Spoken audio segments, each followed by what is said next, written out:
Baik, perkenalkan saya Anastasia Lodorohi dengan NIM 223142691. Di sini saya akan menjelaskan tentang akuntansi aset tetap. Yang pertama, definisi aset tetap.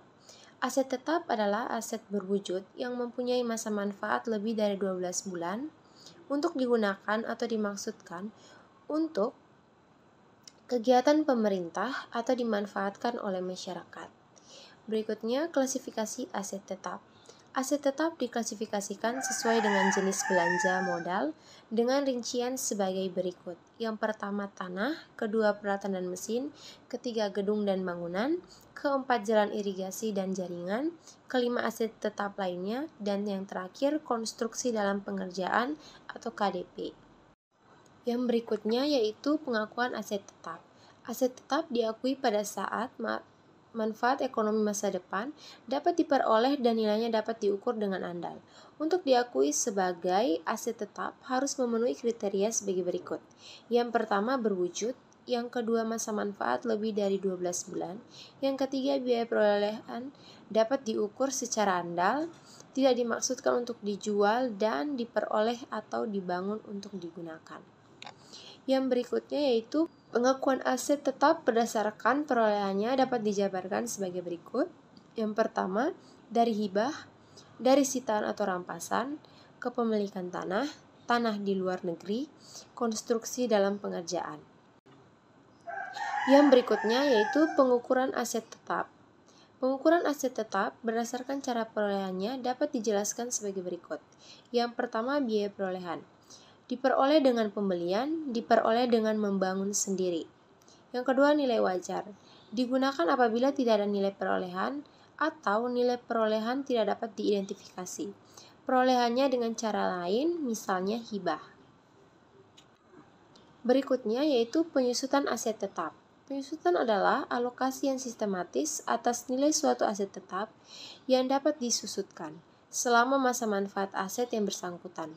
Penyusutan dilakukan agar nilai aset tetap disajikan secara wajar sesuai dengan manfaat ekonomi aset. Yang berikutnya metode penyusutan aset tetap. Metode penyusutan aset tetap yang diperkenankan bagi pemerintah pusat adalah metode penyusutan garis lurus. Metode ini dilakukan dengan mengalokasikan nilai yang dapat disusutkan dari aset tetap secara merata selama masa manfaat aset terkait dengan atau tanpa memperhitungkan nilai sisa. Baik, yang berikutnya yaitu penghentian dan pelepasan aset tetap. Suatu aset tetap dieliminasi dari neraca ketika dilepaskan atau bila aset secara permanen dihentikan penggunaannya dan tidak ada manfaat ekonomi masa yang akan datang. Berikutnya, aset tetap yang hilang. Aset tetap yang hilang harus dikeluarkan dari neraca setelah diterbitkannya penetapan oleh pimpinan entitas yang bersangkutan berdasarkan keterangan dari pihak berwenang sesuai dengan ketentuan perundang-undangan. Yang berikutnya yaitu penilaian kembali. Penilaian kembali atau revaluasi aset tetap pada umumnya tidak diperkenankan karena SAP menganut penilaian aset berdasarkan biaya perolehan atau harga pertukaran. Baik, yang berikutnya aset donasi. Aset tetap yang diperoleh dari sumbangan harus dicatat sebesar nilai wajar pada saat perolehan. Perolehan suatu aset tetap yang memenuhi kriteria perolehan aset donasi, maka perolehan tersebut diakui sebagai pendapatan operasional.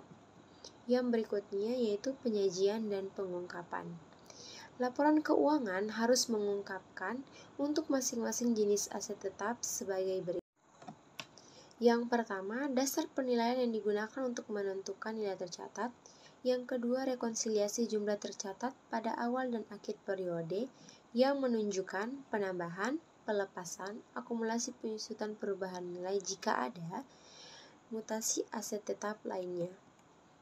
Yang ketiga, informasi penyusutan meliputi yang pertama nilai penyusutan, metode penyusutan, masa manfaat atau tarif penyusutan yang digunakan, nilai tercatat bruto, dan akumulasi penyusutan pada awal dan akhir. Yang keempat, informasi terkait pertukaran aset tetap. Yang kelima yaitu hal lain yang juga harus mengungkapkan. Yang pertama, eksistensi dan batasan hak milik nilai aset. Kedua, kebijakan akuntansi untuk kapitalisasi yang berkaitan dengan aset tetap. Yang ketiga, jumlah pengeluaran pada pos aset tetap dalam konstruksi. Yang keempat, jumlah komitmen untuk akuisisi aset tetap. Sekian presentasi dari saya. Terima kasih.